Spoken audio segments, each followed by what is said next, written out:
বারুইপুরের পশু পাচার কাণ্ডের তদন্তে বড় অগ্রগতি। আরণ্যক বনভোজন উদ্যানের সুপারভাইজারের পুলিশি হেফাজত।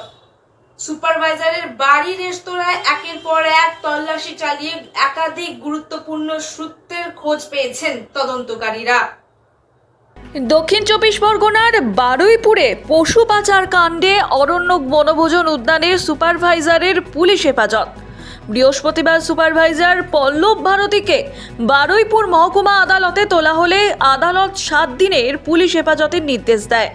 বুধবারই অভিযুক্তকে গ্রেপ্তার করা হয়। পরে গভীর রাতে তাকে নিয়ে বৈষ্ণবপাড়ার বাড়ি, আদিগঙ্গার ধারে থাকা রেস্তোরাঁ এবং ঢাকুরিয়া ফ্ল্যাটে তল্লাশি চালায় বারুইপুর থানার পুলিশ। সূত্রের খবর, আরণ্যক বনভোজন উদ্যানের 13টি ময়ূর সহ আরও বেশ কিছু পাখির হদিশ নেই। অভিযোগ, পাখিগুলির পাচার করা হয়েছে। ওই ঘটনার তদন্তে সুপারভাইজার পল্লবের 3 তলার প্রাসাদোপম বাড়িতে তল্লাশি চালায় পুলিশ। উদ্ধার হয় ময়ূরের পালক, পাওয়া গিয়েছে আফ্রিকান টিয়া ও কাকাতুয়া পাখিও। ঘরের বাক্স থেকে বেশ কিছু নথি উদ্ধার করা হয়েছে।